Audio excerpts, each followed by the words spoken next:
Hold up in that car wash, gentlemen. Rob Kibbe. Don't tell me. You're from outer space. No, I'm from Iowa. I only work in outer space. Mike Finnegan. Go that way, really fast.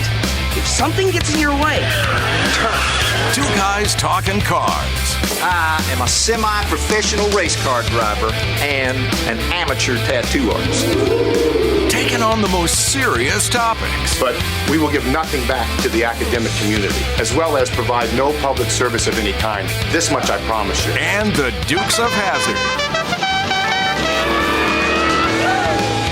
On iTunes, Stitcher, and whatever else it is you listen on. The Kibbe and Finnegan Show.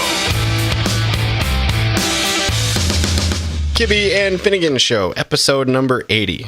And in my hands, Mike, I hold perhaps the greatest invention ever known to man. And I have beer? The second greatest invention ever known to man is in my hands right now. I'm going to show it to you. Sure. This is your signature reusable zip tie. Oh, yeah, that's definitely in the top 5.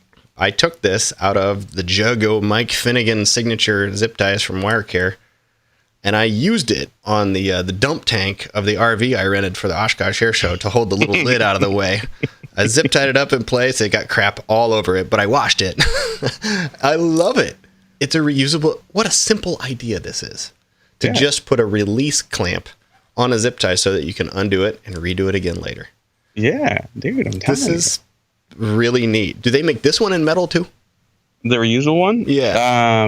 Not in that kit. But in the kit with all the different zip ties in it has a zip tie assortment where inside the middle of the zip tie is a blade, and all you do is twist the tail off after you tightened it, and it cuts it flush. You don't need a tool. It's the kind of stuff like that you get when you pull pieces of plastic out of my face that's plastered on the side of a tube at wirecare.com. At wirecare.com. I'm here to help you with that. Here's the next thing I wanted to show you, and this is a serious question. So you have endorsed this product, put your stamp of approval on it. Here's the next one. I'll do that for. Do you have some others? If you go to fsmgarage.com. Come on. I mean, of course. Yes, there are T-shirts and hats and stickers. I fully endorse those because those are what pay for the hot rods to go down the drag strip after they explode. How about this one? Have you heard of the grip mat? No, what's that? I also bought this at Oshkosh. The grip mat, it's a tool mat. It was developed by an F-16 mechanic, dude in the Air Force that works on jets. I've heard of this. Either you told me about it or I heard about it somewhere else online. Well, he won Shark Tank. That's why I heard about it. He also won the 2017 SEMA Launchpad competition. So the Launchpad competition, for those that are unfamiliar, at SEMA is like a mini Shark Tank.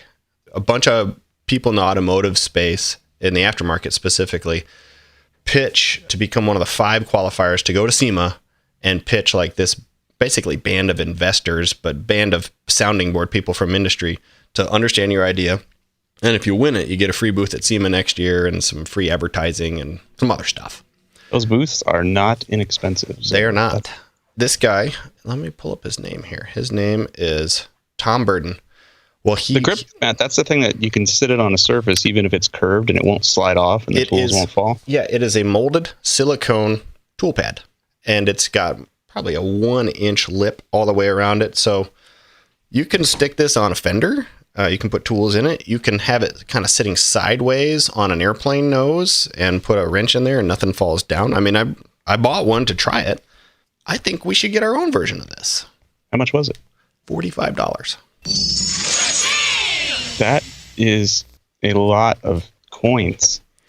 And it's silicone with some stuff in it so that it doesn't melt, but it's silicone nonetheless. No offense to that guy, but my God, you're about $30 too high on that. Given where it probably came from and what it is made out of, it's really simple. It's a genius tool. I can't believe it's $45 though. I will not be buying one. I bought one specifically to have this conversation, and I'm going to use it. Crazy. Isn't that a simple idea? I agree that I thought it was going to be $10. So when I asked what it cost, I was a little shocked. Once you see it, it's pretty amazing, and it sticks to my desk. Like right now, I have it on my desk. I can't pick it up at all. It's just silicone, and it's got an air bubble underneath it. But if I pick up the edge of it, I can lift it right up. The purpose behind it, brilliant. You know, the idea, brilliant. Everything about the execution, the whole thing is awesome. Cannot believe the price point, though. That's just lunacy. So the baseball batting tee thing that I've been developing, I do understand that even when you're sourcing things overseas, until you're pumping stuff out in the hundreds of thousands of units, getting that unit cost down is pretty tough. So it would not shock me if these still cost him a lot. They don't cost him $45, but they probably cost him $10.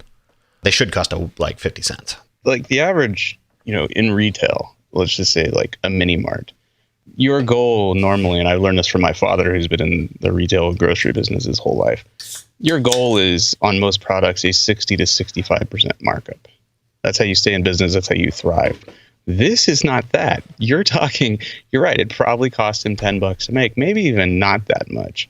So at 45, we're in hundreds of percents of markup. And I think he's not going to sell nearly as many as he could had he been a little more realistic with the price. Well, that price might come down. I mean, that's just how the world works. The more you make, the cheaper it gets, the more you can move it. What was interesting is I learned his story here. He tried to qualify for the 2016 SEMA launch pad. He didn't make it. Didn't make the cut. Do you know? Wanted $60 per unit. Yeah, probably. They were like, get out of here. Do you know I was in the inaugural 2013 SEMA Launchpad class? I was one of the 5 finalists. What did you invent? I invented the concept of the Automotive Podcast Network. Dude. Yes. I didn't know that. I pitched it all. Several people from industry heard it. They all dug it. But I got beat by somebody, and it was the only person there with a physical product. You know him. His name is Johnny Mill. Johnny Mill showed up with his emergency brake. You know that product, the e-brake? What was Johnny Mill's spin on it? It's an electric linear actuator emergency brake that he adapted to the hot rod industry from like handicap buses. I have one on my Chevelle. You just push a button and the emergency brake is actuated. If you have a car where you kind of want to hide that stuff, it's kind of neat. Actually, I have no idea if E-Stop is still in business and doing things. He's now isn't he the head honcho of Hot Rod Magazine now? Yeah, I think he runs the whole brand, all of Hot Rod. Yeah. They're not referring to these things as magazines anymore. You know, if you work there and you're, say, a journalist or writer or photographer, you write and that, you know, your content gets dispersed across the entire brand, you know, website, social media, all that, not necessarily just the magazine. So I think the days of being, you know, a magazine guy, quote unquote, are pretty much over, depending on where you work. Well, nonetheless, yes, 2013, I was this close to being a big deal. Dude, you did really well considering you didn't have a physical product. You just had an idea. And it's impressive because that meant you had to go in there and use your words to impress upon them the beauty of your idea. And not a lot of people can do that. It makes sense. You're in radio or whatever you call this. Podcast. We're trying not to say podcast anymore. We're on the biggest network of them all right now, of course. The interwebs. The interwebs. That's right. Speaking of being on the interwebs, big time shows on the interwebs have big time advertisers, and we have kind of let people know how things have gone with in-show advertising. That is why we moved to Patreon support. And luckily for us, our listeners have supported the Patreon show. We've had 3 Patreon exclusive Q&A shows so far. One for May, one for June, one for July, each with a sponsor. And July's sponsor was Lieutenant Luke Strasser, U.S. Navy pilot. He's headed to Drag Week. You going to Drag Week? He's going to Drag Week. Dude, maybe I'll see him. Is he racing? Yes, he is. Absolutely. Any idea what class or what car? I want to look for him. I don't know. I will ask him that question and we'll get you guys hooked up. But he has a sponsor on his car, and it's a machine shop in Ann Arbor, Michigan. It was a package deal. He was going to sponsor the Patreon show, and his sponsor wanted to be included in our show here. So I'm happy to do this. So he sent me some information. I can't wait to do this. So this is a note from Luke, and this is for Auto Parts Machine Shop in Ann Arbor, Michigan. For everybody listening, you need to seek these people out. I'm going to read it top to bottom. Luke says, my Drag Week sponsor is Auto Parts Machine Shop in Ann Arbor, Michigan. They are a locally owned family machine shop that the current owner has owned for 33 years. And he purchased the business after being a longtime employee from the original owner who owned the shop for 50 years before that. So they've been in business for 80 years. They primarily work on automotive engines from the 1900s to current, but they do a ton of specialized machining on old hit-and-miss engines, antique tractors, and antique automotive engines, and some light industrial engine work as well. When I worked there as an intern, That means he was out there wrenching before he was flying. My senior year of college in mechanical engineering, we worked on everything from a 2-cylinder John Deere tractor to a blown top fuel Hemi for pulling truck and literally everything in between. If they're a company you'd be willing to allow support the show, I'm sure they'd be super pleased to have their name associated with an enthusiast podcast like the Kibbe and Finnegan Show, in addition to my Drag Week race car. And here's a note for you. He says, if you can tell Mike, I tried to get a hold of Mike last year when he blew up his Hemi in Michigan, because the lead machinist at Auto Parts Machine Shop named Ryan was willing to stay all night to break down Mike's Hemi, bore it for a sleeve, hone it, wash it, and help him reassemble it that same night. Because of that lead into everything that would have helped been able to get Mike back on the road. You're both funnier and wittier than I am, so I'm sure you can come up with some other ways to do this. And no, we didn't. You wrote it better than we could, dude. So from Drag Week to Daily Driver to Tractor to Top Fuel, Auto Parts Machine Service has you covered. You can reach them at 734-663-9381. Dude, Ann Arbor, Michigan. Everybody got that? From now on, all your machine work and buy your speed parts. Auto Parts Machine Shop in Ann Arbor, Michigan. That's really cool. I'm tickled that he gets to go to Drag Week. Hell yeah. The dude's Dude, that's the kind of guy you want to roll with. Yeah, if you break down, he knows how to fix it. And if you need an airlift, like to another country, he's got that covered too. Yeah, I mean, if you do something stupid and need to leave town quickly, like quicker than your Drag Week car, this guy's got you covered. Luke, thank you for supporting the Patreon show. Thank you for bringing Auto Parts Machine Shop here. We are happy to advertise for them. Thrilled to. That's really, really cool. Okay, I have some stuff for you. Number one, big news. Corn Dog turned 39 yesterday. So happy birthday to Corn Dog. Happy birthday! Happy birthday to you. What was your favorite birthday present that you remember? Oh. And it can be a toughie. I don't remember most of my birthday presents, but I remember one very, very well. And I got it. I got it the same year Corn Dog was born, 1979, when on my 4th birthday. I remember walking in our house and sitting on the hearth in front of the fireplace was a little push pedal car. And it was called a toughie. You get in and it had a steering wheel and, you know, the foot pedal levers that were connected to the rear end, like that little swing axle thing. Mm-hmm.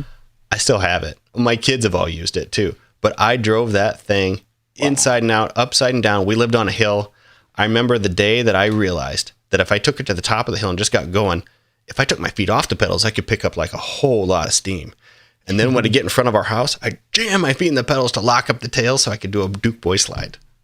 I remember breaking your ankles. I remember getting hurt once. I remember like tripping and like bloop, bloop, getting my feet caught under and it ran over me while I was doing it. My dad bought it at Kmart. He went back and bought more wheels for it. I remember that. I still, to this day, will always count that as my very favorite birthday present because it's the one I remember. What's been your worst wipeout? In a car, on a bike? What do you mean? Anything. Car, bike. What have you been to the ER for? I've been to the ER far more for like health problems than getting hurt. No, I mean like, you know, you're jumping your bicycle, you're on a skateboard, you know, as a kid. I've never even broken a bone. No, really? I had a car fall on my hand once, but it didn't break anything. I've never broken a bone. The worst I've ever had, I thought I broke my ankle. It did not break, but it was sprained, and that was when I was 19. And I put a big break it. Turns out you're just kicking too much ass. It's what it was. So buddies and I were practicing flipping each other. Okay, let's hear this story. It was a Friday night. What, like you locked your fingers together, and your buddy put his foot in your hand, and yeah, well, like doing ninja moves. And did it work? No. No. I think I was the first to go, and like it stopped right there. And I put a big brace on it. I was in marching band in the college, so I remember going there and like having this huge brace on my leg, and it hurt really bad to march around. That's the Band worst geek stuff, and it just went horribly awry. Yeah, that's who you're rolling with right now. I'm sure you have far better. What do you got? Oh, broken bones and things? Yeah. I broke my right arm in multiple places at around age 12, jumping on my bike.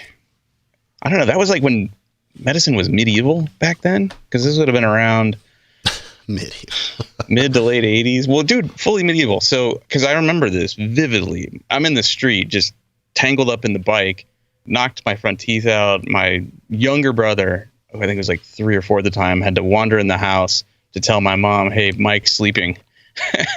And my mom was like, what? Yeah, Mike's in the street. He's sleeping, because I was knocked out cold, right? So I woke up in the ER. They stuck my fingers, the tip of each finger, in this thing that had chains attached to a bar. And then they grabbed my elbow, told my mom to hold on to me. They grabbed my elbow and just pulled my elbow down to snap my, all back in place. My arm back in place, like fully, just seemed fully medieval. And, I'm screaming. I'm a little kid. I'm screaming. And my mom's screaming at them because their kid is screaming. But that's how they set my arm. I don't know. I don't know if they still do that. I need to ask my brother, the ER doc, if, that's how they roll anymore.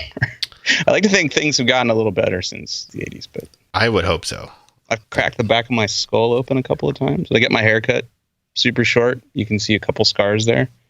My son had a pretty bad accident in line for gym class. He was standing outside with all the other kids next to the teacher. They were standing by the parking lot. And the parking lot had just put in a whole bunch of new stop signs and handicap signs and stuff by a parking space. The poles were mounted, the signs were on, but the poles weren't bolted into the bases. And one of the other kids picked up a handicap sign, did not realize it wasn't bolted in, and it just got away from him. It was too heavy, and he fell over, and it came down knife-bladed into the top of my son's head. Oh, my God. This was last year. My wife called me. Horror movie stuff. She called me from the hospital. I mean, he's not just screaming. He's terrified. Everybody's in the van, both my girls, and my wife said, I don't know if we should go inside here or not. I'm like, what? Go inside the ER. I will be right there. Yeah. And took him in, and thankfully it didn't get too deep. It got into the meat of it all. One of the doctors from our church just happened to be on duty. Dr. Smith and I went in the back, and that poor little kid, because... Does he have a plate in his head or anything? Like, when you rev up the microwave, does he piss himself and forget who he is for half an hour? No, it's all plastic now, but... Oh, good. No, he stapled it back together, but my heart broke because he had to just bite his lip and be a strong little guy, and it... Oh, yeah, he was conscious for all this stapling and more medieval stuff. Oh, yeah, that I didn't like, and that was pretty recent, but... My dad had not a similar accident, but kind of along the same vein. And this is a good story about my dad and how he never wasted anything in his life. He takes my brother and I to a driving range. My dad is an avid golfer, and he wants to teach us golfing. We're like, yeah, whatever, let's hit some golf balls. This sounds fun. And so he sets my brother and I up, each with a club and a bucket of balls. And I'm on the left, my brother's in the middle, and my dad's got his bucket of balls on the right. And he starts with me and kind of shows me how to swing the club. Then he goes to my brother, shows him how to swing the club. Then he backs up, and I don't know what he does, but my brother cocks back the club and just decks my dad in the skull as he's walking behind him. And my dad is just bleeding profusely. I mean, it's just spraying. And he's got his Tom Kite golfer hat thing, and he takes the towel off his golf bag and wraps it around his skull and puts the hat back on. He's still bleeding, and I think he's dizzy, but this is a man who works 6 days a week, only took 1 week off a year. It was his day off. He wasn't quitting, right? So he's trying to hit golf balls still while bleeding. And his kids are just kind of standing there going, Dad, we should probably leave. And he no, hell no, dude, finish that bucket of balls, finished mine, my brother's. Was he calling you Mitch? Dude, it was bad. By the time we left, he looked like a horror movie. He had just blood all over himself. But, he got his swings in, he got his reps, and I don't even know if we went to the hospital. My dad's an animal, dude, let me tell you. Finish your work, Mike. But yeah. So whenever you just didn't feel like finishing your algebra, you'd say, I took one in the back of the head from your idiot brother. Get that stuff. There was no quitting in the Finnegan household. That word did not exist. Anyway, happy birthday, corn dog. Happy birthday, corn dog. Hope you're all in one piece, and you don't need an ambulance today. Let's do one email here. I have a burning Bernie for you today, too, a brand new one. All right. Here is an email. This is from Tony Ozimek. He says, Dear Kibby, just like some of your listeners of Kibby and Finnegan, I thought you were a dirtbag, coattail riding, wannabe car guy. Just hanging on to the coattails of TV, internet, Instagram, and former mini truck magazine superstar Mike the Yeti Finnegan. I tried listening to Kibby and Finnegan's show many times, but did not give it enough time. Then one day, After listening to all of my podcasts, and I mean all of them, there was just one Kibbe and Finnegan episode. So I sucked it up and I listened. I grew up in the 80s and I watched every episode of the Dukes of Hazzard. Boy, was I wrong. You and Finnegan love the Dukes too, and you are not a dirtbag. You apparently have a great deal of car knowledge. This is his words, not mine. And in fact, you've been podcasting for years. Then I found the Muscle Car Place and listened to it. You actually built a couple cars. You can interview car guys. Then I found the Fighter Pilot podcast. Anyway, he goes on and on. He goes, now that I've done all this ass kissing, I have a situation. So all of this was the lead up to what he needs, which is terrific. You have a Fighter Pilot podcast? No, I recommended the Fighter Pilot podcast. Oh. It's a show I support on Patreon as well. I met a listener who was flying F-18s and he retired. Now he has his own podcast. So yeah, he says, now that I've done all this ass kissing, I have a situation, need some help.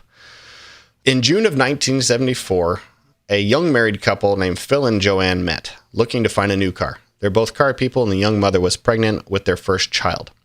The soon-to-be father used to drag race and had a performance car in mind, but wanted a family car. Enter the 1974 Monte Carlo. Stunning powder blue paint, blue interior with a bench seat, a tire blistering 2-barrel, 350 small block, 145 horsepower white walls, and fake mag wheels with a Lando top.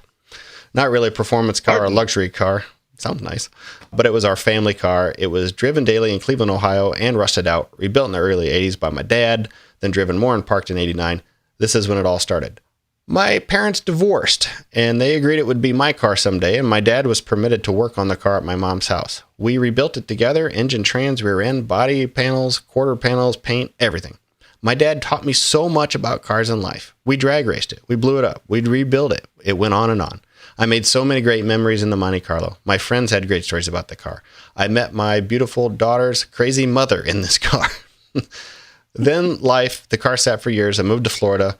My dad wanted it back on the road. He freshened up the motor, installed a 700 R4, and was ready to get it back on the road. Several weeks later, he had a stroke and lost a lot of his right side, and the car sat again. This part breaks my heart. We need to sell the Monte.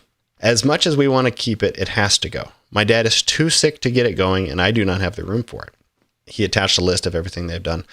I do not want to part it out. I do not want to junk it. I want it to go to a good home. Please help us sell this car and get it to a good home. We don't want much for it or just a few bucks. We're trying to find $5,000 for it. Here's a link to some pictures if you can help.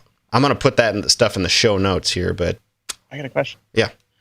Is it a lack of space to work on it, or is it a lack of space to park it? I get the feeling he would want to drive this car again if it was running, which leads me to ask our audience, who can help this guy out? Who can get this car running for him? You know, I'm sure we can.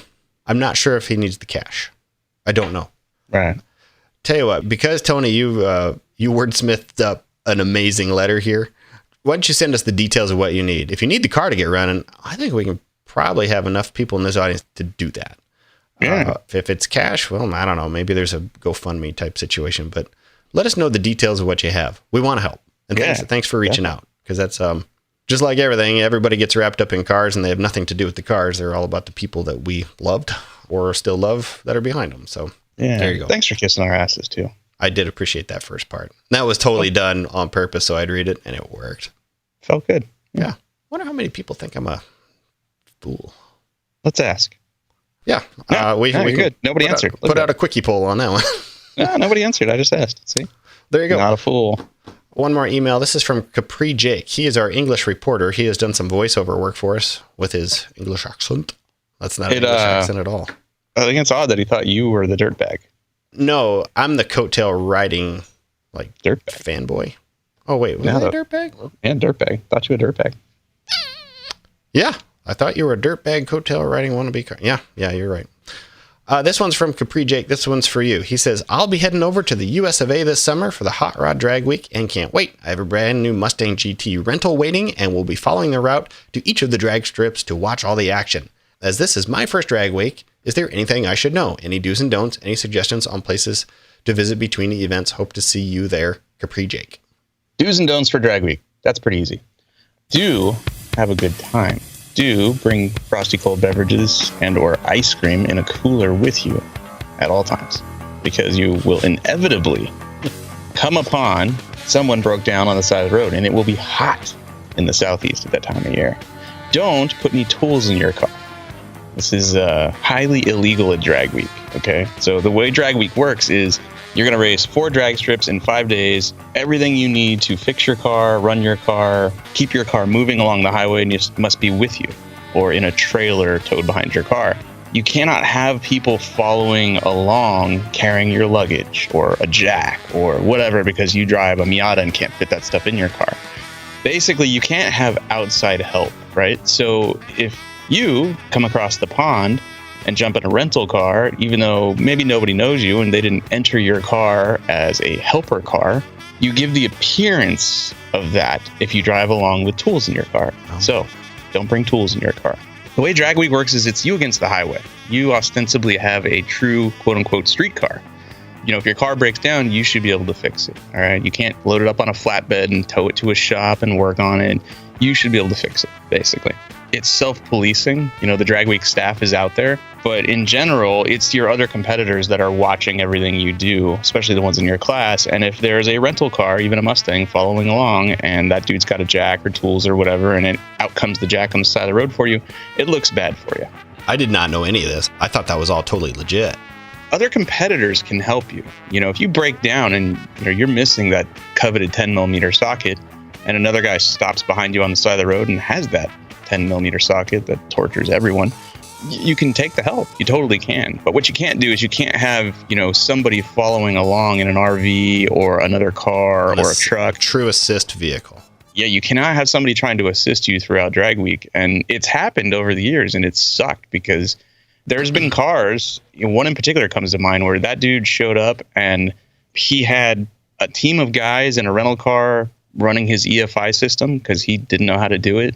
He had people in another car that when he got to the drag strip, help him put his vehicle from street mode to race mode, which took a long time. And, this thing really wasn't a street car and he could not run it himself. And so it was just shady as all hell. And I lost a lot of respect for the guy and he didn't get kicked out. He ultimately didn't really finish either. So it didn't matter. But drag week is all about those guys. Like there's a couple of guys from Missouri that, on night one, they had a Camaro and it was real low to the ground. And these dudes hit a raised portion of a bridge as they were crossing it. And that bridge ripped the front control arms off this car. Oh, no. And a farmer stopped by and was like, I got a welder at home. I'll bring it to you. And they brought that guy a welder. And on the side of the highway, that dude was using like Craftsman sockets for pivot points for control arms and welding that stuff back together on the side of the road, hit the road, got to the next track, leading their class. I mean, that's drag week. Drag week isn't cheating. Mm-hmm. It's you're MacGyver, you against the road. What can you do with this street car? How fast can you go? As little or no outside help as possible. This is why you love it. I will totally admit, I knew you liked drag racing, but I never understood the full. I thought it was because you worked there. No, this event is amazing because you're going to see truly fast cars driven hundreds of miles every day and raced, and you're going to get stuck in torrential downpours. You're going to break stuff, and you're going to have to fix this and keep going. And if you can get to that hotel at the end of the day, that beer is going to taste good. And if you can get through all 5 days of this ridiculous torture test and make it to the end, you're going to cry like a baby amongst very few other grown men and women who are also crying like babies because they built something truly fast that is truly streetable. And if you can do that, I mean, dude, you can claim something not a lot of people can claim. So that is why I have Blasphemy. That is what interests me in this event, is making it to the end. It's not even about winning. It's just finishing in something I built. So for Capri Jake, who's just following it in his rental Mustang, ice cream, beer, no tools. Yeah. Mm-hmm. Okay. And a notepad, because you're going to learn a lot, and then you're going to come back and you're going to build a car and ship it over, and you're going to be addicted. The needle will be firmly implanted in your arm, and you will be back racing drag week, because very few people spectate and do not get sucked into it. Very cool. You want to do a Burning Bernie before we get to our Duke's review? Because he made them for us. Yeah, let's put that Duke's review off as much as we can, because I got nothing. Oh, don't worry. I have plenty of filler. Good. It should keep us well distracted. Here we go. It's Burning Questions with Bernie, the short segment that certainly should be syndicated through all podcasts of the automotive nature. We're working on that. Not really. Well, July was a great month for the classic car and hot rod hobby. In fact, July 13th, did you know this, was Classic Car Appreciation Day. The U.S. Senate helped launch the holiday by passing Senate Resolution number 513. And what it says is a way to raise awareness of the vital role in automotive restoration and collection plays in American society. Yeah, good stuff.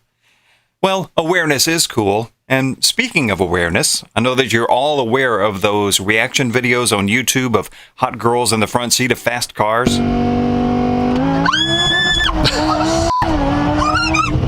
I'd kind of like to see a reaction of the First Lady, maybe in blasphemy. Certainly in a KF t-shirt. Are we having fun? Yeah, another shameless plug for the merch. Not bad. And from Instagram, this has been a while back, but Mike had a great post. He was sitting, I believe it was in blasphemy, looking out the windshield, and he said, "What would you say with this view?" I forgot exactly what you were doing, but it was kind of cool, and I was kind of wondering what it is you would say. Maybe something like this. It's 106 miles to Chicago. We got a full tank of gas, half a pack of cigarettes. It's dark, and we're wearing sunglasses. Hit it. Kind of a hodgepodge today, but if you've got a burning question for Bernie or for any of us, you can contact us at robert@themusclecarplace.com. That's robert@themusclecarplace.com, and just simply entitle it BBB or Burning Questions with Bernie or Burning Questions for Bernie, or I would like to set Bernie on fire over a set of questions. Anything will do. See you next time. What was the question? I don't know, dude. I think he just wanted to talk. It was just like a sampler reel of things in his brain. I don't know if there was a question there or not, but I was good with it. It was fun. Okay, what was the first one? National Collector Car Appreciation. There's the girls in the cars, usually with very little clothing on, who are being strategically placed harnesses. Yes. He would like one of those in blasphemy. Got it. Third, something about the Blues Brothers. Oh, the Instagram post where you're saying if this was your view, what would you do? What is it? What is that? Oh, thanks, Bernie. That was really good. Great production value. I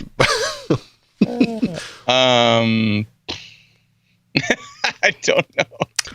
Okay. It was great, though. It was certainly great. Certainly great. Oh, no, I know what he was talking about. I think this is a view you were heading to before you went to film a TV show. That's what he's talking about. Your car was in California. I think you had a new scoop on it. You were heading out to do something. Again, it was fantastic. It really was. Next section of news here. Have you seen, and this is completely real, Lawrence County Sheriff's Office in Dublin, Georgia, did a lip sync challenge. And they put 2 songs in there, one of which was the Dukes of Hazzard theme song, and I forget the other one. They put it on Facebook. And it's like 3 or 4 of their officers, some are white, some are black. They're all lip syncing the Dukes of Hazzard theme song. They have a General Lee chasing or being chased by police cars that goes around other police cars. And then the 3 of the African American officers are in front of the General Lee dance, and one guy takes his, and they all wear cowboy hats. One takes his cowboy hat off and does a backflip. Totally real. This video's on Facebook. It's getting tons of views.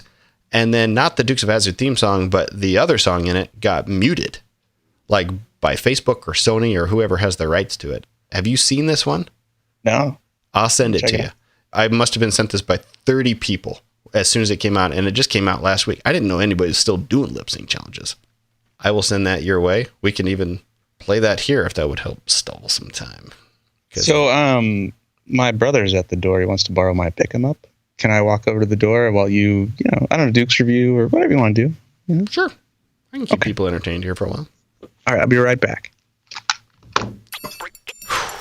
Well, let me walk you through what I call my soundbite clip. I use this tool to store soundbites that make me laugh that I may use again in the future. So I'm just going to start playing these for you in no particular order.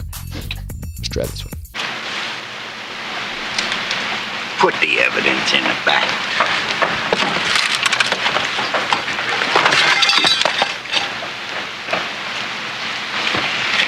There's no way that you could come from my loins. As soon as I get home, the first thing I'm gonna do is punch your mama in the mouth. Oh, I'm jealous I missed all this. Every now and then, if you have to disappear, I have like sound bites to play. Oh, dude. I'll play you a couple more here. Gee, I'm real sorry your mom blew up, Ricky. Doctor said she'll be okay. I guess she just won't be able to eat any spicy foods for a while. The spicy food thing kills me.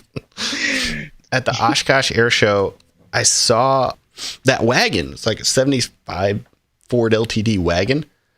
And it was like a beautiful car with wood trim. It was white, perfect shape. Somebody had it for sale in the campground there. I loved it. Totally loved it. It had air and everything. When I saw it, it was raining out, and it has the flip-up headlights, that kind. But they worked, and they went up and down and everything. That is one wagon I would totally be into. I don't even... Better Off Dead is my favorite Cusack movie. Oh, me too. It really is. Followed closely by Gross Point Blank. That's also my second favorite Cusack movie. Not a Cusack movie, but one that reminds me of Better Off Dead is Raising Arizona. I never saw that. You would really like it. I don't know. I'm not a Nick Cage fan. It's one of the few movies where he doesn't play Nicolas Cage. Like he actually plays a real role in there. Doesn't he play an idiot though? Yeah. Yeah, I guess I could watch that.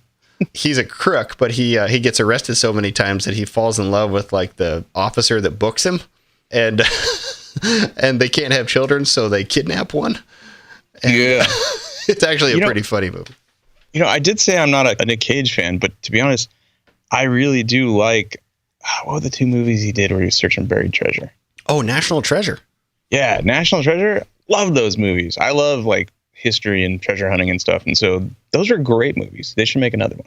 Well, I'm waiting for number 3. They obviously set up number 3. Nicolas Cage is in some financial woes. He's doing any movie of any kind right now. Oh. He's not getting like the... Well, how about National Treasure 3? I mean, 1 and 2 did good. What are we waiting on here? I really liked 1. We went to visit some friends that live just outside Philadelphia, and they took us on the National Treasure tour there to walk you through all the filming locations, but also the history of it. It was really You can do that? Yeah. Dude, yeah, it was really fun. Let's go ahead and get started with the Duke's review, but don't worry. I have a distracting topic inside of here that may or may not buy us another 10 minutes. Just a good old boy. Never meaning no harm. I watched it with one eye open. And I wrote down 3 things, and none of them I don't think are worth mentioning. Well, this is season 4, episode 6, The Great Bank Robbery, written by Fred Freiberger, father of David Freiberger. Probably not. They're not related, right? Directed by Denver Pyle. Original air date November 6, 1981. Are they related? I think Fred Freiberger had written another Dukes episode, and I may have texted Freiberger at the time about it, and he doesn't know the guy. David Freiberger has been posting a lot of kind of cool pictures of his life in the early 80s. His dad was every other day is a picture of a Super advertising or something, but his Super Bee was in some movies or TV shows. Oh God, yeah. Freiberger, whatever high school he went to, was in all kinds of after-school specials and a Van Halen music video. Yeah, the Hot for Teacher video. He lived in Burbank, which is like the, might as well have been the center of Hollywood back then. So, and his dad worked in advertising, I think, and so he's seen and done all kinds of things, related to the movie and television industry. It's impressive. It's remarkable. So when I saw that name, you had mentioned to me, I think at one point that after the Dukes of Hazzard, he somehow was offered up the chance to go buy a bunch of General Lees or something like that before they ever went public. And he declined. Yeah, his dad said, look, these things are all going to, I think they were all going to go to the junkyard or something. And he declined why would I want a bunch of junk chargers? Yeah, they were all used up. These were, cars that were used in filming, so they were pretty well trashed. So he declined to buy them, and I don't even think he'd want them today. That's not really his thing. The General Mayhem car, I really wanted to paint that up like a General Lee, and he never wanted to because he's really, that's just not his thing. That's okay. I think the other 3 things I wrote down while watching this episode of One Eye Open was a Waylon Jennings line that just I found hysterical. He said about Boss Hogg that I swear old boss would drown kittens to save milk. And I thought it was hilarious because I'm not a cat guy. I also enjoyed Cletus crashing his car into the lake twice in one day. That was great. And then I cringed during one of the first chase scenes when the Duke boys are trying to get away from Roscoe, because this whole episode is about, they spend the whole episode trying to break into Boss's bank to return money that a friend of theirs stole. During one of the chase, the General Lee just gets pounded into a tree really hard. Badly. Very badly. That's literally all I wrote about this whole episode. The end. Super summary there, pal. Dude, I I'm going to give her the extra mile. I don't have the name of the actor who played our antagonist here. The focal point. His character was named Protagonist. Thank you. Mr. Stovall.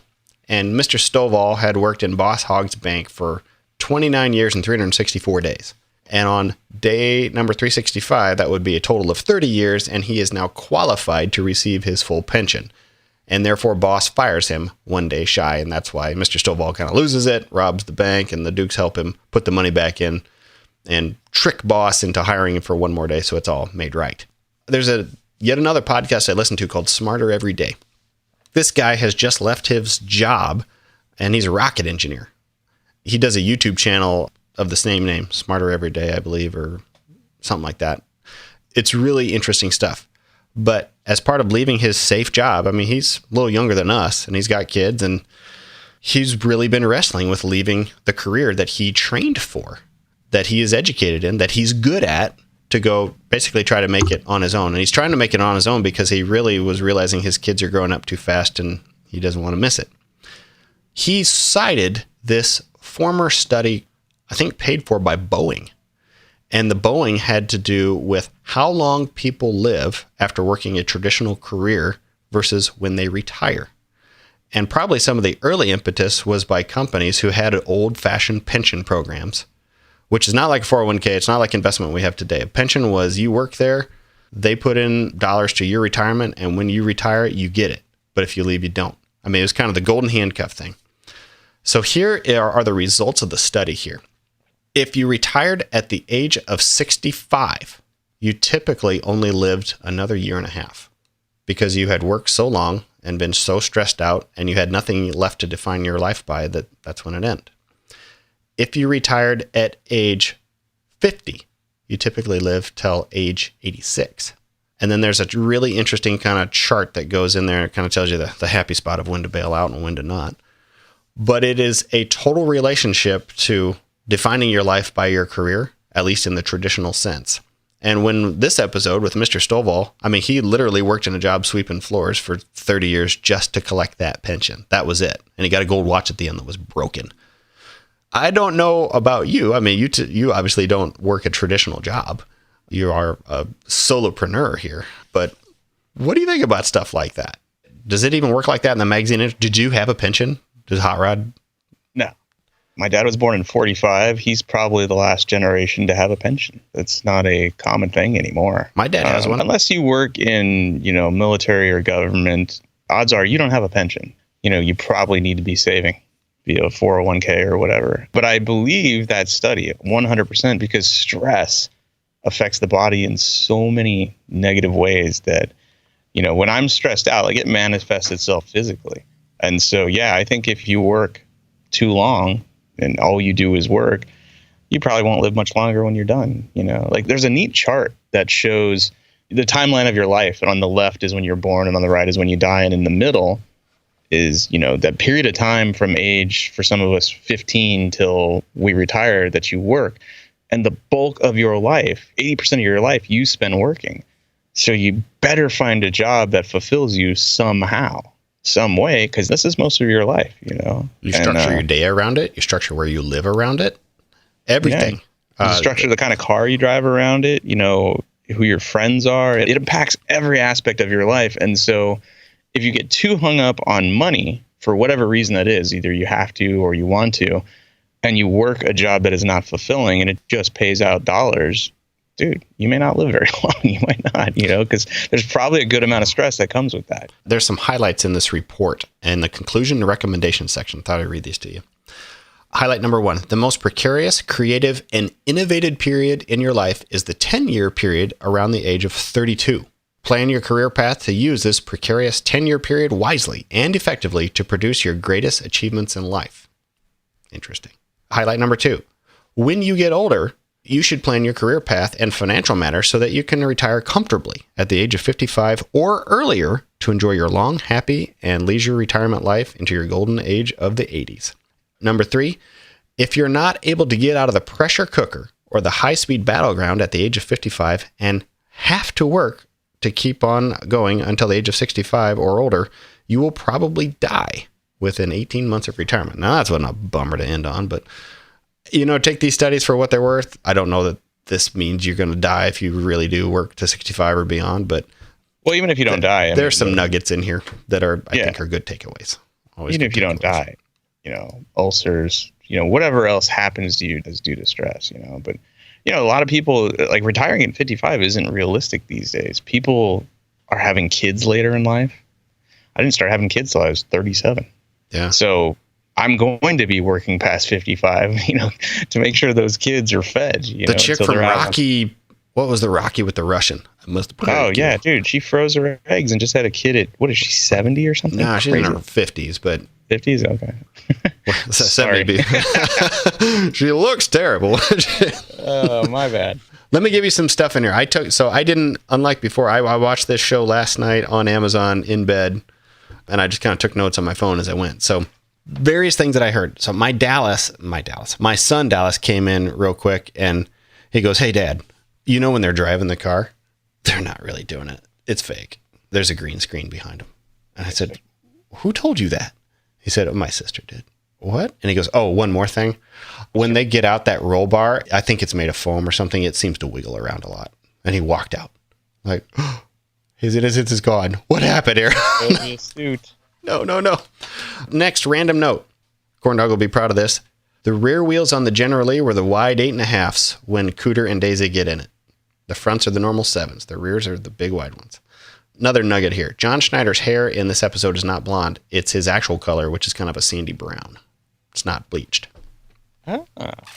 James Best does something in here that made me look up some history on him. James Best went through training in World War II to be a bombardier, B-17 bombardier. The war was coming to a close prior to him being shipped, so he transferred and became an MP, which gave him very good marching experience. That leads me to pull up this little clip of him marching around 2 volunteer sheriffs, and it is freaking awesome. You left your wife and 42 children without an inch in your butt thinking it's right. All right. Hold. Now, the first thing you need to know is he's got left and left, right. He's got that all correct. I watched his feet. He's on there. But what he says here is like, you left your wife and 42 children? It's something like that. Listen to it again. You left your wife and 42 children without an inch in your butt thinking it's right. All right. Hold. Something crazy like that. Reserve duty. Ready for duty, sir. Another funny Roscoe bit in here. Did you see him eat the pork chops? Yeah. It's like he was eating corn. I really enjoyed that. There's a random hot chick at the end standing next to Mr. Stovall to give him a kiss after he gets his gold watch. Don't know why she's there. I don't know if she's Daisy's stunt double or something, but it just signals that when you retire, some random hot chick will give you a kiss, and then you can leave. Here are 2 clips of Waylon. One of these is from this episode. One of them is not. They're very similar. So I'm going to play them both. Hold your judgment until you hear them both, okay? Them boys better start growing some feathers or flapping their arms. Okay, here's the other one. Now them Griffin boys better grow some wings or start flapping their arms. That didn't sound like Waylon. It is Waylon, but it's actually from Family Guy. In 2001, there was an episode called To Love and Die in Dixie. I think it's the last thing Waylon ever did. He did the voiceover for this. Peter Griffin takes the family wagon, paints it orange, and they drive it around, and it's the General Lee. And Brian the dog even goes over the hood, and slides like Luke. Oh, I remember this. It's awesome, but that's really Waylon. But it was the same line, like the flapping their arms. I heard that, I went and found it just to get that for you. Oh, Mr. Stovall was also in Planes, Trains, and Automobiles. He's the old guy on the airplane that's wheezing on Neil Page. Oh, that's funny. That guy. Corn Dog's Insider Car Show analysis provided to us on his birthday. So there will be no Gilmore Girls jokes here. None. Unless you got one. We'll lay off. Okay. He says, I actually like this episode and I remember it well. It had a decent amount of car chase footage, but it just didn't give me much to pull from. On the scene where the General Lee smacks the tree really hard, for whatever reason, I remember that scene very well as a kid from the reruns I watched. I also learned that about him. He was too young to watch this show in its first run. Everything he learned about it was in reruns. 5:43 mark at the beginning of the episode. When the Dukes get to town, they climb out of the car and tell Daisy that she has exactly 2 minutes to get back from the bakery while they go to the bank. Before Bo and Luke walk off, Daisy gives Bo a swift slap on the backside. Who says that Tom and John were the only one to flirt? Judging by the smirks on their faces, you'd think that something was going on between them, or they were just playing around and trying to make the other laugh. He likes the butt slaps, I guess. 9:35, when Mr. Stovall pulls up to the Duke farm, he's driving a 1970 Dodge Coronet 4-door. Yeah, I guess he is. 30-minute, 40-second mark, when Clarence tries to make a getaway in Daisy's Jeep and the Dukes get him to stop, notice that the General Lee did not have a roll bar. Usually when Denver Powell rode in the General, they would almost always remove the roll bar. This way he was able to get in and out of the car on camera without too much trouble. There's a scene in there where the camera's low and the General Lee is chasing the Jeep. You see the General just slinging across a road in a full drift. I watched it 5 times. I love that drift so much. There's no better looking car in a drift than that car, in my opinion.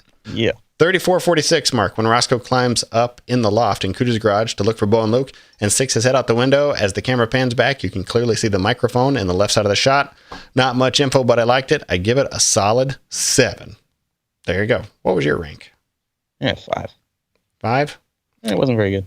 I'll go in the middle. 6. For the General Lee drift, I'm giving it a 6. I feel like we're out of gas right now. Yeah? Yeah. Maybe we should... in general or just today? Hopefully just today. Hopefully just today. Plus, I do need to get going. I have 11:30 I got to get to, so. As do I. Everybody, thank you for listening. You can follow the show on everywhere, I think. iTunes, Stitcher. What's another place you can find it? Google Play. How about that? TheMuscleCarPlace.com. Man, you are listening. Where do you find us on Instagram, Mike? At Mike Finnegan page. That's at Finnegan999. That ought to do it. We also have a Patreon show if you'd like to pay for this crap. So once a month, we answer your questions in depth. Patreon.com/KF show. We'll recharge our batteries for the next week's show. Mike, thank you. See you later, everybody.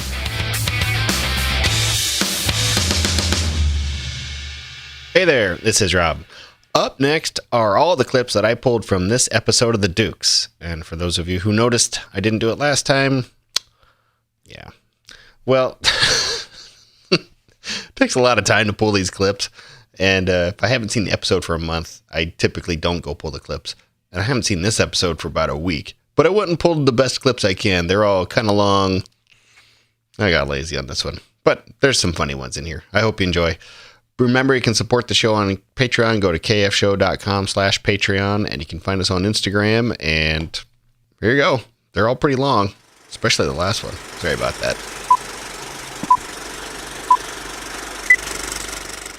If you're wondering what the bank's doing open on Saturday, if Boss Hogg could make $1, he'd open on Judgment Day, even if there wasn't any time left to spend it. And this here's Clarence Stovall, one of Uncle Jesse's oldest friends. He's got only one more day to go before he retires on his pension. Well, it's good. Yes, boss, what can I do for you? Well, the little thing I got to discuss with you, as of today, you're fired. I'm fired? But that just ain't fair. Well, Clarence, just because you're loyal, dependable, and hard working and ain't missed a day on the job in your life, ain't no reason for me to keep you on when I'm cutting down. But you can't fire me. What about my pension? Pension? Oh, ain't you heard the news? What news? Well, we're all going to have to help balance the budget. And I'm just doing my share. So I ain't giving no more handouts to no freeloaders. I ain't no freeloader. Every week for 30 years, you've been taking $3.98 out of my pay. And that was to accrue at 4.97% interest for 30 years. And at the time of my retirement, I was to get the residual benefits from the principal sum of $30,000. Oh, you're a wizard of numbers, ain't you? Just protecting my rights. Well, you're forgetting all about them administrative costs, carrying charges, advisory fees, and not to mention inflation. So all that accruing has been eaten up. Eaten up? Mm-hmm. And besides, you got to put in 30 years on the job before you're entitled to a pension. Well, I'm only 1 day shy of 30 years. Yeah, 1 day and 20 minutes. And my advice to you is to quit jawing here and go clean up that messy storeroom in there, or I'm going to have to take that 20 minutes out of your pay. I swear old boss would drown kittens to save on milk. You mean to tell me, Clarence Stovall, that you stole this money from J.D.'s bank? Just don't make sense. Not after all them years of honest and loyal service. That's exactly the reason. After all them years, Boss Hogg snookered me out of my pension, and I done what I had to do. And went and arranged for your own. Well, I walked in before the vault was closed to do my final cleaning, and I walked out with the exact amount of my pension money, $30,000. But you ain't told us, Clarence, how Boss Hogg snookered you. He fired me today.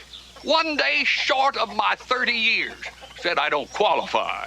Why, that low-down, dirty varmint. Still, Mr. Stovall, you can't let him being a crook make a crook out of you. You're right, Luke. I guess I just got so mad I couldn't think straight.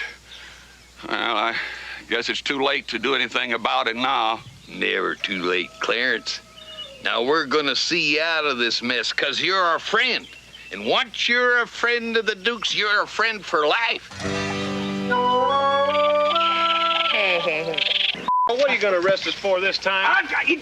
That's for me to know and you to fight. What is this? I'm arresting you for a bank robbery. Now, wait a minute, Roscoe. We can explain about that money. I'll tell you who you're going to explain it to. You're going to explain this to the judge, because this is real money. I mean, serious. Roscoe, you know we ain't no bank robbers. Great gobs of grits. That's a fortune. Shoot, y'all should have seen old Bo kick the football for Hazzard High. He was 10 for 12 and no shoes. I got to get me on the phone and call up every bank in these parts to see which one of them just been robbed. I said, hold it, not eat it. All we got to do is catch them Duke boys with their loot and then collect the reward money. Oh, good. And this time, I get 50-50, right? The usual 90-10. But I saw it in the back seat of the car. Yeah, and I figured out about collecting the reward money. Banks. Here we are. You know, Roscoe, you know something? I just can't understand it. How some people can be such fools as to allow their banks to be robbed. 60-40. 90-10. The only way you fellas are going to get out of this mess you're in is to get that money back in the vault before J.D. knows it's missing. Can't be done, Jesse. What do you mean it can't be done? Boss Hogg will be there 8 o'clock on the dot Monday. First thing he does is open the vault. Second thing he does is count the money in it. Well, then we got to have the money back in there before he opens the vault, before the bank opens. It'd be kind of like bank robbing in reverse. You're putting in instead of taking out. Yeah, with the money there ain't been no crime. We're all off scot-free. Now, how are you boys going to do that? Be easier for a chicken to lay a square egg. Why? I got a key. You got a key? I also have the combination to the vault. I wasn't sitting around that bank like a toad on a stump learning nothing for 30 years. He's got the key and the combination. Cousin, this is going to be a lot easier than we thought. Falling off a log. Oh, I'm exhausted. I've called up every bank in these parts. I've worn my finger down to the nub. And I can't find one single bank that's had no robbery. Listen, are you sure you've seen them Dukes with all that money? Oh, listen, I'm sure. I mean, it's just as clear as cider in a jug. Well, one more time. How many fingers am I holding up here? 4. All right. How many pork chops are there in that plate? Wait a minute. Did I eat all them chops? You must have, yeah. No, there sure were more left when I went to the phone. Maybe you're just hallucinating. Huh? Listen, boss, are you sure you called every bank? Yeah, I checked every bank in this book. I mean, there ain't a bank in this whole state that I overlooked. Except one. Which one? Yours. Mine? Yours. Mine? Yours. Mine! Yours. Mine! Yours. Mine! Come on, Roscoe, we gotta go! Where are we going? To my bank! What for? I've been robbed! Oh. Here, arm yourself. Well, how could your bank be robbed? You said it was burglar-proof, and only a fool would let his bank get robbed. Yeah? Well, only a jackass would be positive. Come on, let's not beat our gums here. We gotta check it out fast. Move it! You left your wife and 42 children without an inch in your bed thinking it's right. All right. Quiet. Hold. Halt. Reserve duty. Ready for duty, sir. Boss is calling in reinforcements. Got Homer Sneed and Bib Tucker over there in front of the bank with badges on. Ding, dang, dang it. Them two's into everything. Besides being voluntary firemen, they're deputy sheriff reserves. This whole thing's getting tougher by the minute, Uncle Jesse. Hold on. Uncle Jesse just said the magic words. Which magic words is that? A voluntary fireman. Now, Boss is a fire chief, right? Hey, that's right. Why should the fire department be spared as inspired help? Yeah, well, see, that's going to make it easy as pie to get everybody away from the bank in the morning. You men have been called out here to perform a sacred duty. Cousin Boss. To guard this here bank and protect the money that's inside. Cousin Boss. Oh, Cletus, hush your... Come on, fellas, time to board. But Jesse, we can't. We gotta guard the bank. What's more important, the boss's money or your beholden duty to put out fires? The whole town could burn down. We need all the help we can get. Me either. Homer, Bill, you here? Well, who's guarding the bank? Guarding the bank? You're numbskulls! My vault's about to open any minute, and them Duke boys are scooping up my unguarded money right now! I got it! Oh, my beautiful green money! Don't look like there's been no robbery to me. Ain't got nothing on the Dukes, I guess. Will you hush? You know he's right. We don't have anything on the Dukes. No, we sure do. Oh, yeah. Yeah, they still haven't accounted for what they was doing in this here bank the other day when it was closed. And I call that breaking an entry. Right. Boss, we was just testing. Testing? We was testing to see if your bank was burglar-proof. Well, it is burglar-proof, ain't it? Look at this. Well, not the other day it wasn't, Boss. Seems you failed the test. What? Don't you fast-talk me. Look, you boys are in a mess of trouble. And Clarence Stover, what are you doing here? Why, you're a fired employee. Fired? Boss, if you don't reinstate Clarence, I think we're going to start spreading that heart-stopping story. What heart-stopping story? Oh, you know the story about your bank vault not being burglar-proof like you say it is? There you go again. Boss, we walked in here, clear as day. We even walked into the vault. Seems to me that on the right-hand side as you walk in the door, there's a little table, and it's got 8 stacks of small bills. It amounts to $30,000, didn't it? That's it. That's where I found this money. You were in there. Just don't tell anybody about it. Because, I mean, if people found out, they'd come in here, they want the money back. There'd be a run on the bank, you know, that I can't afford that. Bo, we'd better head over to the Boar's Nest, tell all our friends and neighbors about the bank being unsafe. Don't tell anybody about it, will you? Don't tell anybody. Well, maybe we can work some sort of deal, like getting Clarence here unfired. What about my pension? Yeah, and getting him his pension. That's right. Well, I mean, I didn't say he was fired definite now, did I? Yes, you did. No, I didn't. No, he didn't. Let's talk it over. Clarence, just come over. And that's the way the Duke boys got old Clarence hired back for one more day to qualify him for his pension. Now, Boss, being the sentimental sort, got all mushy. All right, Clarence, I got a warrant for you here someplace. Tell you what, damn thing broke. How do you like that? Look at this thing. You broke it, too. Well, I'm going to give it to you anyhow here. This thing just snaps back in, I guess. Well, you can get it fixed. You know that. All right, good luck to you. Put that clock away, because we want you to have this fishing pole. And you're not going to worry about the time no more. Now, I ask you, wouldn't you like to have friends that'd break into a bank to keep you out of trouble? Sort of makes you want to move to Hazzard, don't it?